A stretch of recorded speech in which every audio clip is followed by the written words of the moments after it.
বন্ধুরা, নারীরা যে কৃষি মেলার আয়োজন করতে পারে এটা তার বাস্তব প্রমাণ।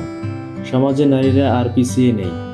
আপনারা এতদিন হয়তো শুনেছেন পুরুষেরা কৃষি মেলার আয়োজন করতে পারে, কিন্তু আজ এখানে এসে দেখলাম তার ভিন্ন চিত্র। গৌরনদী উপজেলার চাষী ইউনিয়নের চাষী গ্রামের চিত্র এটি। কিছু নারী সদস্যদের নিয়ে এখানে একটি স্থায়িত্বশীল সামাজিক প্রতিষ্ঠান রয়েছে, যার মাধ্যমে নারীরা তাদের পরিবারে আর্থসামাজিক উন্নয়নের ভূমিকা রাখছে। আর এই অর্জনের পিছনে বড় অবদান রাখছে গৌরনদীতে একটি বেসরকারি উন্নয়নমূলক সংস্থা সিসিটিভির সম্মানিত দারিদ্র্য বিমোচন কর্মসূচি। সিসিটিভির সহযোগিতায় পরিচালিত শতদল বহুমুখী সমবায় সমিতি তাদের নিজস্ব ব্যবস্থাপনায় একদিন ব্যাপী এই কৃষি মেলার আয়োজন করে।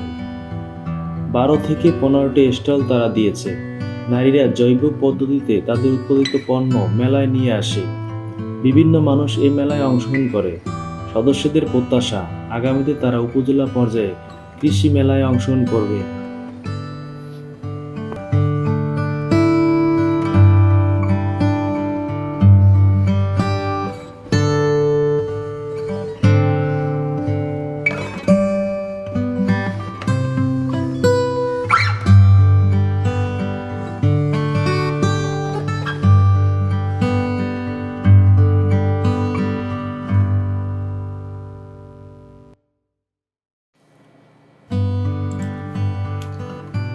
সবজির মধ্যে মূলা, সিম, বেগুন, লাউ এবং পুঁইশাক, মূলা,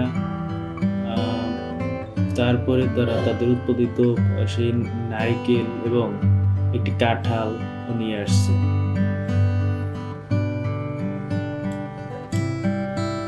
অনেকে শাক, তাদের উৎপাদিত শাক নিয়ে আসছে, এমনকি পানও নিয়ে আসছে। তো সদস্যরা অত্যন্ত আনন্দিত এবং প্রতি বছরই তারা এই ধরনের কৃষি মেলার আয়োজন করতে উৎসাহ বোধ করেছে এবং বিশেষ করে লক্ষ্য করা যায় যে অনেক ক্রেতারও ভিড় রয়েছে। তারা সদস্যদের কাছ থেকে সেই বিভিন্ন সবজি ক্রয় করছে।